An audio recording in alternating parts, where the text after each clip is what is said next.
This is NDTV.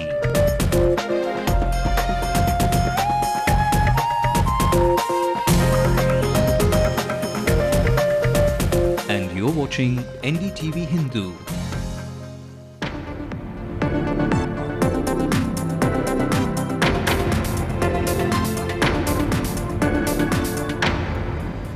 You're watching the late night news on NDTV Hindu. A major fire at Ambattur. We will bring you all those details in a short while. But before that, the top stories tonight.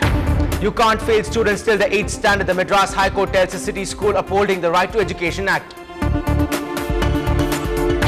3 rounds of meetings and still no decision. PMK remains non-committal on the DMK alliance.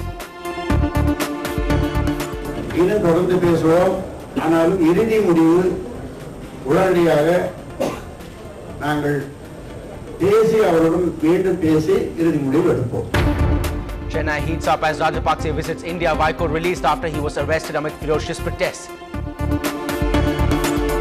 Controversy in a city hospital after doctors declare a patient brain dead after a heart surgery. Relatives in the dark about the status.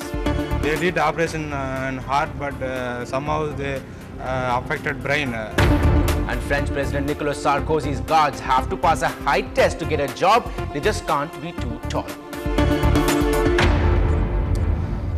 Well, the big story tonight, a major fire at Sitco Industrial Estate at Ambattur. We are being told the fire has broken out at a paint and varnish manufacturing company. It's the Sheenlac company at the industrial estate. About 10 fire engines have been pressed into service. We're being told it's a major fire out there. Our reporter Salim has been tracking and is trying to be getting as many details as possible. Salim, what is the latest that you can tell us at this point of time?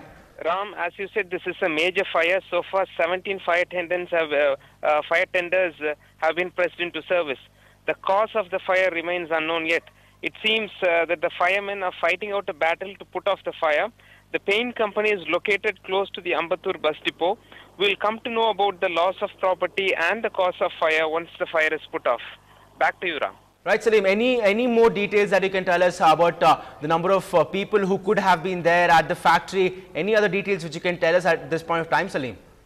We were actually we actually spoke to the control room, but as of now they deny any information. So they say their firemen are fighting out a battle to put off the fire there. So once the fire is put off, we will come to know about the loss of property, about the people who are trapped there, about the people injured, and the cause of fire as well. Right, Salim. Thanks a lot for joining us with those details. We will let you go off now and get as many details as possible and get back to you once those details emerge. Moving on, in an important development, the Madras High Court today upheld the Right to Education Act and ruled that students cannot be failed up to 8th standard. While hearing a case filed on behalf of the 6th standard student who was failed by Don Bosco School Management at Egmore, the court has ruled that the student cannot be held back up to 8th class as per the Right to Education Act 2009. The court has ordered the promotion of Tamil Prabhakara Udayam to 7th standard as his being held back in 6th standard was against the law. Justice Paul Vasantakumar passed this order overruling the school's contention that the student failed in 3 subjects and was held back according to a circular by the Directorate of Matriculation Schools.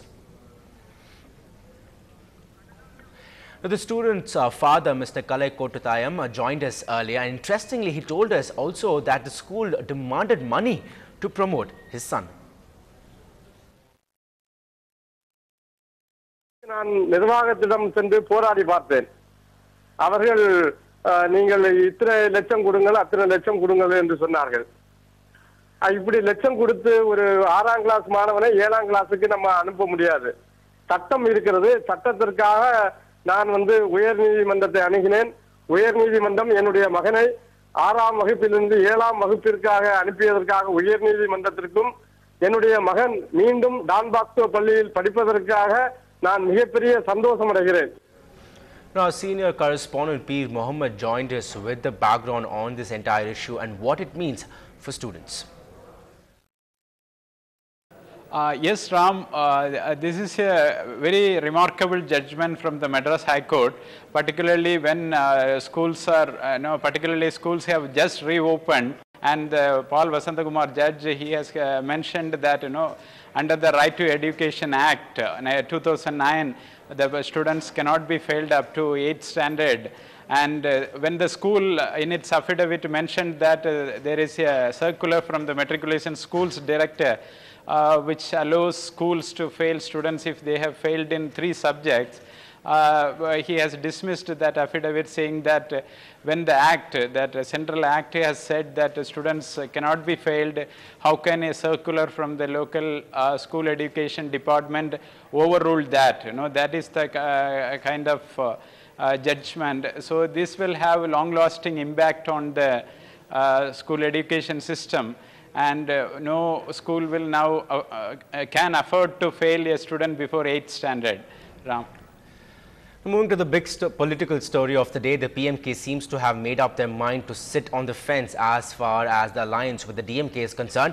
After the DMK patriarch turned down the PMK's plea for an honorable arrangement in the alliance, a disappointed PMK has once again deferred its decision on aligning with the ruling party. After its crucial executive committee meeting, a party founder Ramdas said talks with the DMK leadership will continue. It appears Dr. Ayya has kept all the channels open. இது சம்பந்தமாக நாங்கள் 2 முறை எங்களுடைய கட்சியினுடைய குழு தமிழக முதல்வர் doctor கலைஞர் அவர்களை சந்தித்து பேசியிருக்கிறார்கள். இது தொடர்ந்து நாங்கள் பேசிக் கொண்டிருக்கிறோம். இன்னும் தொடர்ந்து பேசுவோம். Looks like the PMK has decided to sit on the fence and keep everyone guessing about which way it will go. Though the DMK offered an electoral alliance, the PMK probably thinks it has done more from its side to deserve a lot more in return. பாட்டாளி மக்கள் கட்சியினர் ஓட்டு போடாமல் இருந்தால் doctor கலைஞர் அவர்களுடைய கனவு திட்டமான மேலவை வந்திருக்காது. பாட்டாளி மக்கள் கட்சி உறுப்பினர்கள் வாக்களிக்கவில்லை என்று சொன்னால் 3/2 பங்கு பெரும்பான்மை வந்திருக்காது. The speculation is likely to continue as the DMK doesn't seem to be in a hurry either. திமுகவோடு PMK கூட்டணி அமைவதை பற்றி அவர்களும் பேசினார்கள், நானும் பேசினேன். இது பற்றிய இறுதி முடிவை கழக உறுப்பினர்கள் விவாதித்து எடுக்கின்ற இறுதி முடிவை அவர்களுக்கும் சொல்லியிருக்கிறேன், உங்களுக்கும் தெரியப்படுத்துகிறேன். Sources say the PMK has kept all its communication channels open as there is still more time for the 2011 assembly elections. The party is also hopeful that when the state gets into the election mood, the Dravidian majors will approach the PMK with a fair and better deal. In Chennai, with camera person Madan, Shabir Ahmed for NDTV Hindu. Meanwhile, Chennai saw high drama today as Sri Lankan President Mahinda Rajapakse faced the wrath of pro-Tamil activists, with leaders taking to the street shouting slogans against the Sri Lankan President, who is on a 3-day visit to India. MDMK Chief Vaiko, Tamil National Movement leader Nedumaran and Pudhiya Tamilagam President Dr. Krishnaswamy were released after they were arrested along with their party men after they staged a protest in front of the Sri Lankan Deputy High Commission in Chennai. Vaiko in fact had been kept inside a marriage hall for a brief period of time to prevent violence. Meanwhile, film director Seeman's outfit Nan Tamil protested outside the Sastri Bhavan and were arrested by the police as well. The VC case whip Tirumavalavan along with his party members were also arrested.